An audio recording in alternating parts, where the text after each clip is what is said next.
ஓம் சாய்ராம்.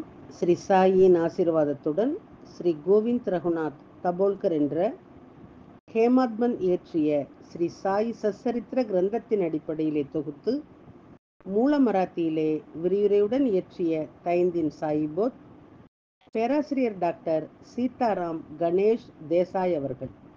இந்த நூலின் தமிழ் மொழிபெயர்ப்பு ஸ்ரீ சாயின் தினசரி ஞான போதனை தொகுத்து வழங்குபவர் டி.ஆர். மாதவன் அவர்கள்.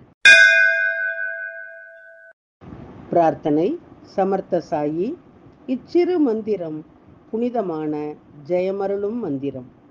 இது இனிய பக்த பாவ மோக்ஷ சூத்திரம். அவரது புனித வாழ்க்கை வரலாறு மதுரம். சாய்நாதர் கடவுள் பக்தியுள்ளவர், தர்மத்தை பின்பற்றும் பிரபஞ்ச பாலகர். இப்போது இவர் வாழ்க்கை வரலாற்றை பாடுங்கள். மன அமைதியை பேணுங்கள். ஈஸ்வர் அல்லாஹ் ஒருவரே கூறுவார், கடவுளில் வேறுபாடு இல்லை என்பார். சாய்ராம் உங்கள் அன்பான சொற்கள், பக்தியும் மரியாதையும் அருளும் வார்த்தைகள். ஓம் ஸ்ரீ சாய்ராம். ஸ்ரீ சச்சிதானந்த சத்குரு சாய்நாத் மகாராஜ் கி ஜெய். ஓம் சாய்ராம். ஸ்ரீ சாயினுடைய இன்றைய ஞான போதனை. அத்தியாயம் 11, ஓவி 78. கல்யாணில் இருந்து சித்திக் பால்கே என்ற எவன் வந்தார். மக்கா மதீனா புனித யாத்திரைக்கு பிறகு அவர் ஷீரடிக்கு வந்தார். விளக்கம். ஹேமாத்மன் இப்போது பாபாவின் வாழ்க்கையில் நடந்த ஒரு பொருத்தமான கதையை சொல்கின்றார்.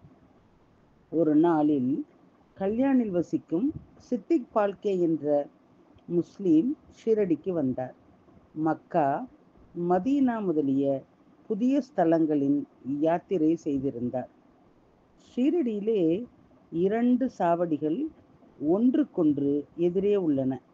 ஒன்று வடக்கு நோக்கி, மற்றொன்று தெற்கு நோக்கி.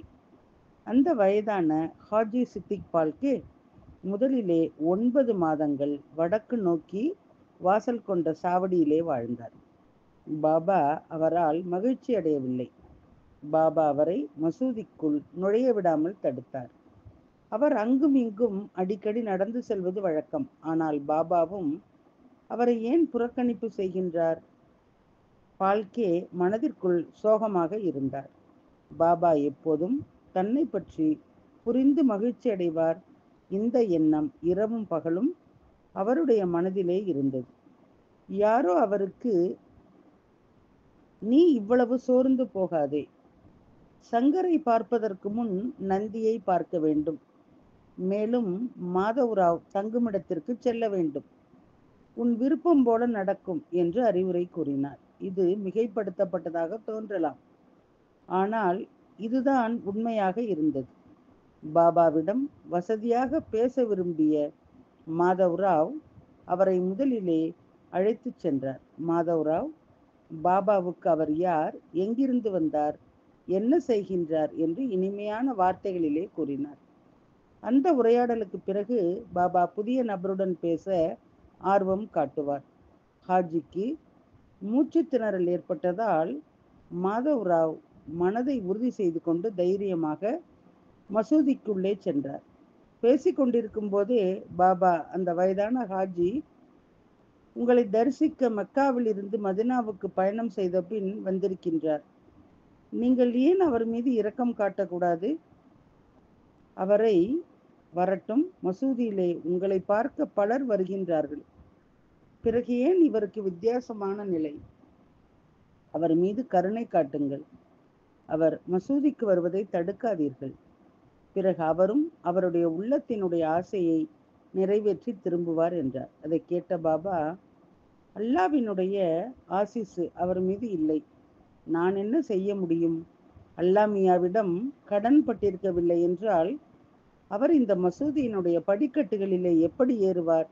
இங்கிருந்து சிறிது தூரத்திலே ஒரு கிணறு உள்ளது, நடந்து செல்ல வேண்டும், அந்த ஹாஜியை அங்கு செல்ல சொல்லுங்கள் என்றார். குறிப்பு: கடவுளுக்கு கடன் பட்டவர்களுக்கே துறவியினுடைய அருள் பலன் கிடைக்கும். ஓம் ஸ்ரீ சாய்ராம். ஸ்ரீ சாயினுடைய தினசரி மற்றொரு ஞான போதனை அடுத்த தொடரிலே கேட்போம். சாயியை பணிவோம். சாந்தி நிலவட்டும். ஓம் சாய்ராம். श्री सच्चिदानंद सद्गुरु साईनाथ महाराज की जय।